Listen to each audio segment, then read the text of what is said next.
তেল লাগবে, তেল। মানুষকে উপরে উঠতে তেল লাগবে, আরো উপরে উঠতে তেল লাগবে। সমস্ত তেলের কারখানা তো এই তেলের কাজে অয়েল মিল কোম্পানি। তেল ছাড়া পরোটা, তেল ছাড়া, এটা তো তেল কোম্পানি। আর অজস্র তেল, মানে সব তেল এই কোম্পানিতে আছে। কোন তেল না? পেট্রোল, ডিজেল, অকটেন, সরিষার তেল, নারিকেল তেল, তোমার তো নিদ্রা কুসুম তেল, আরো আছে তোমার ব্ল্যাক ডায়মন্ড, কালো জিরার তেল। তেলে তেলে পরিপূর্ণ। যা তেল দিতে চাও সব আছে, যেখানে দিতে চাও আছে। তেল লাগবে, তেল। মানুষকে উপরে উঠতে তেল লাগবে, আরো উপরে উঠতে তেল লাগবে। সমস্ত তেলের কারখানা তো এই তেলের কাজে অয়েল মিল কোম্পানি। দিলাম তেল, কিন্তু কি হলো?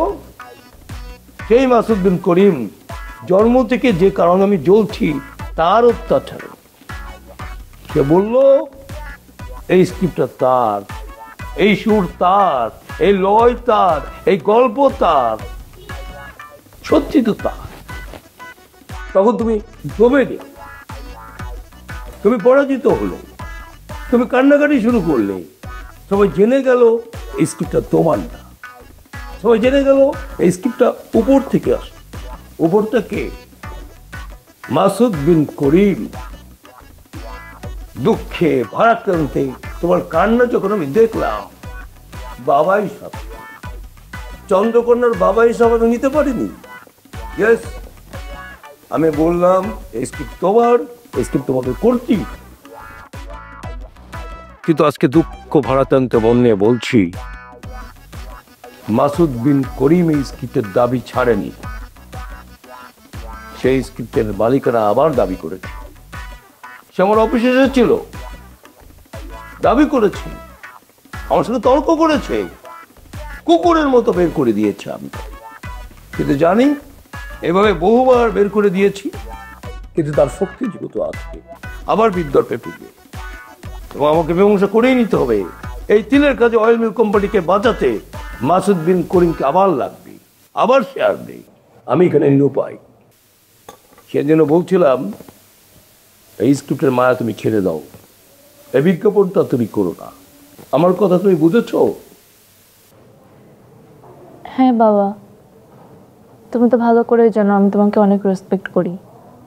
আর তিলে খাজা অয়েল মিল কোম্পানি লিমিটেড আমাদের অস্তিত্ব টিকিয়ে রাখার জন্য তো সব কিছু করতেই হয়।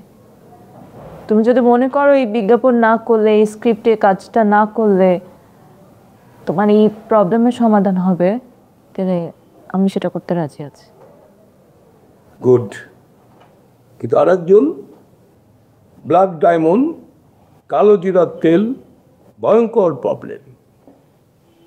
যদি আমি, কিন্তু তুমি তো 26 তারিখ রাখতে চাও না, ওই দিনটি রাখতে চাও না, রক্তাক্ত অধ্যায় রাখতে চাও না, ওই মানুষটিকে রাখতে চাও না, উদাও করে দিতে চাও।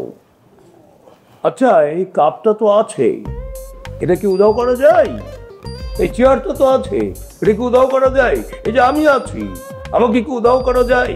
আর তুমি একটা ডেট, একটা দিন, বুধবার, তুমি একটা মানুষ, তাকে আহত করেছো, রক্তাক্ত করেছো, তুমি তাকে উদাও করে দেবো? ওই দিনটাকে উদাও করে দিবা? দেখো, ভাবো, আমরা নতুন করে ভাবি কি করে সমাধান করা যায়। ভাইয়া, যদি আমি কিন্তু এই সমস্যাটার সমাধান দিতে পারতেছি না। এই সমস্যাটার সমাধান দিতে হলে আমাকে বিপদে পড়তে হবে, কারণ আমি এই ডেটগুলো তো উধাও করে দিছি। আমি বুঝতে পারছি এই সমস্যার সমাধান আসলে হবে কি হবে না আমি ঠিক জানি না। ভাবো, আরো গভীরভাবে ভাবো। যদি সমাধান চাও, সমাধান বেরিয়ে আসবে। আমি চাচ্ছি তোমরা আমাকে সমাধান দেখিয়ে